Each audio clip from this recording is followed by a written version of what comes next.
Hi there, everyone, and welcome to another episode of our podcast. This is episode 20 for those of you who are keeping count. Um, this is actually going to be a two-part episode with myself and Maurizio this time round. We, over the last few weeks, have been talking around the idea of, I suppose, this buyer-centric slash buyer-led sales approach. And we've been talking about the different motions that we think are involved in this move to buyer led. And I think it's got us thinking around actually a mantra that we have talked about before on the podcast. And actually, we've talked about probably for the last 18 months within Stockpress. And it's actually this notion of making things easy to use, easy to buy, and easy to sell. And I think probably what's happened over the last 18 months is that the world of SaaS is probably in a very different place. And I think there's been such a monumental shift towards this notion of almost like the way that we'll talk about it in the next two episodes is like almost the pre-sale and the post-sale. But actually the fact that all of this has to work together. So I think for the sake of introduction, yes, in this episode, we're going to talk about that element of easy to use, easy to buy, and easy to sell. And we're going to talk about, well, what does that actually mean? And how can you constantly work on it to improve those three things? The next episode, I think, is going to really dive into the extension of those three things, which again, I think is probably essential for any SaaS businesses out there now, which is the addition of easy to implement, easy to adopt, and easy to scale. So we'll cover off the first three things today, and then we're going to dive into the three things that I've mentioned there next time. And this is all on that principle that, you know, we're creating really six pillars that we believe that we need to focus on within the business to make sure that we're being efficient for the buyer and that buyer journey. So Maurizio, do you want to talk a little bit about that overview and kind of what it means of that easy to use, easy to buy, and easy to sell, and the impact that, you know, focusing on those three things has? Yeah, absolutely. Well, in this day and age, fewer people. I'm not going to say nobody, because of course there are some people that dig that, but fewer people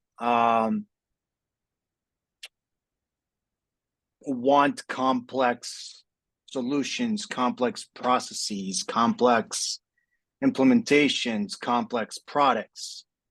Um, I think with every year that goes by, it's this element of how can we use technology to make our lives easier, right?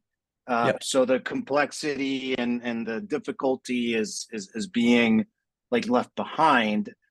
And I think that, technology that is, you know, easy and fun to use is very important, not just for companies that have a self-service model, have a PLG model, but pretty much any business. And I mean, UX UI has never been more important.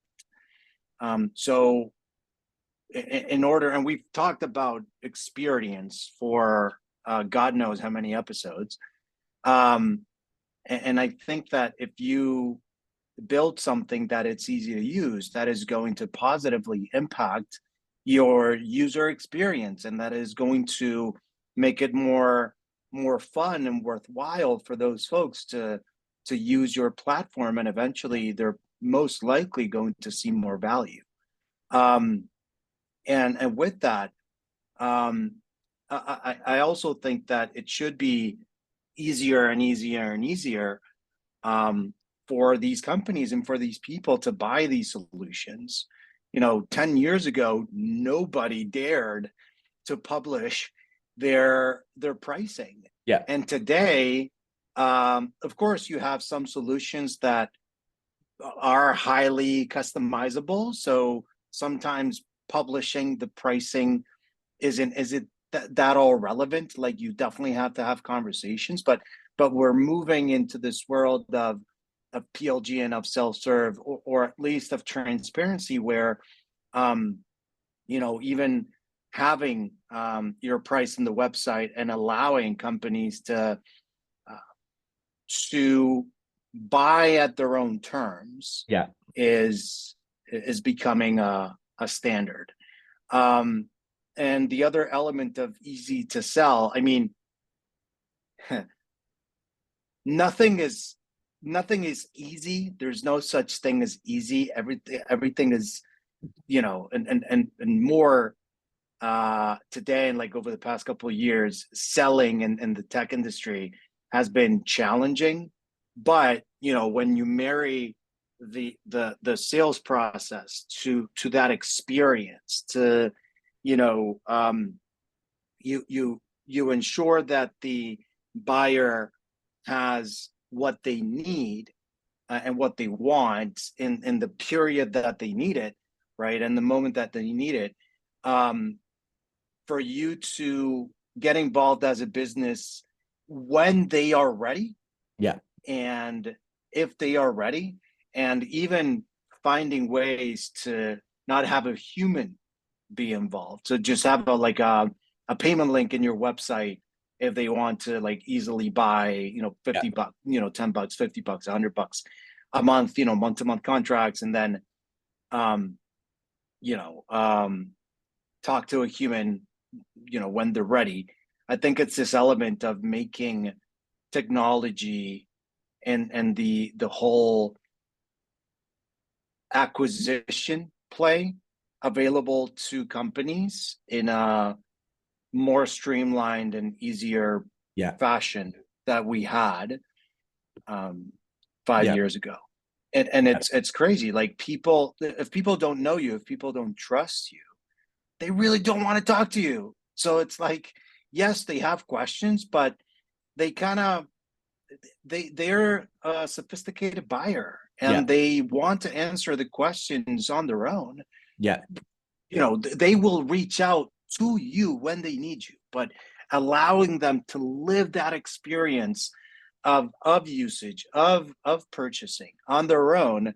And if you get involved, also make it easy for you to go through that sales motion, just because that experience is there, the trust in the brand is there, and you're just having a very natural conversation of, does it make sense for you to implement an element of change in your organization, it being a process or a platform or both?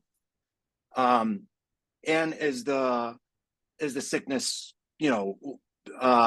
more expensive than the cure, so to speak? So that compelling reason to change exists. And as a seller, you start a relationship based on adding value, based on delivering, building trust, delivering value. And it's not just you individually as a seller, it's your business, and it's all focused on the buying experience. So I know that was a long-winded summary, but that's sort of a summary. And I think it's all accurate. And I think, again, one of the things that we think about, and one of the things that we talk about a lot in terms of Stockpress is, in like, how do we make it all very intentional so that, there's a constant improvement to what you're doing around each of those three areas. And I think, there are probably two areas within that are incredibly important that relate to maybe attention span. Like, let's call it that for now, is that element of, you never get a second chance to make a first impression. So for me, that element of the easy to use is all about that. Like, we're bombarded with stuff, like we don't get long to make judgment calls. And actually those judgment calls that we make have to be probably made in like split seconds. I think most people that like use technology and then end up buying it, I would love to know what the science behind it is, but I'm sure there's a buying decision made within minutes of that first interaction. And then afterwards, it's maybe like, well, actually, what can you do to smooth that process, maybe speed up that acquisition or the purchase of the product. But I think, if we break down these three things into like, what can you be working on? use and like how easy is it to use is all down to that user experience. It's like how quickly can we do things that show value? How easy is it to buy? Based on how much information and quality relevant information can we give people to understand whether they're in the right ballpark of like, okay, I've got my challenges here. I'm finding the solution that I think might be the answer to it. Then we go back to, is it easy to use? Can I get in there, see it for myself? Therefore, I can get further down that buying chain, all of which means that when it comes to that moment of easier to sell, hopefully a lot more of the work's being done. But I think what's really important to flag up at this stage is you have to work on the easy to sell bit as well, because we all know that those moments where you actually get in front of someone, like they matter more than ever because they're probably fewer and further apart. And when you get those moments, you really want to make them count. So all of those three things, I think, are just such active elements, but it is all of those elements that lead people to that point where, you know, they're going to decide about buying.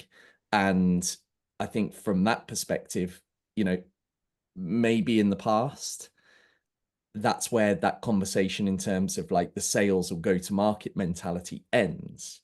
But I think recently and over the last 12, 18 months, what's changed is that the second part of this is inextricably linked now. It's not good enough to make it easy to use, easy to buy, easy to sell. It has to be backed up then by easy to implement, easy to adopt, easy to scale for all of the reasons you talked about earlier. Those elements of, you know, people don't want to have long implementation times because we know that long implementation times are positively correlated with the fact that your adoption will probably go down if you've got a long implementation. When you get a long implementation, your adoption goes down. The chances of you scaling that with your business is probably slim anyway. So all of this has to pull through. All of it has to be worked on in equal measure. And that's why I think now I've gone from talking about 3 pillars, and we've gone from talking about 3 pillars to 6 pillars. Yeah. So I think it's a really interesting like evolution, and again, like looking forward to the next session, because easy to implement, easy to adopt, and easy to scale are the subjects of the next session. I think how do you see with the last kind of minute we've got in this one today, like how do you see that kind of joined up approach working, in the sense of like, once you have sold this, you know, where does that implementation, adoption, scaling come in, and how can you transition that from that kind of sales moment to that customer experience moment? Yeah, and going back to the easy to sell bit,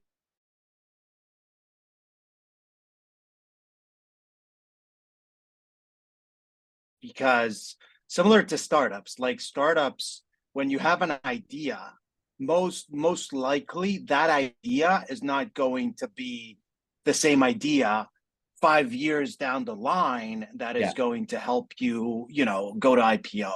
But the, you know, solving the problem, if the problem still persists in the core of the problem, then you know, you have a subset of ideas that help you solve the problem. It's a similar element here.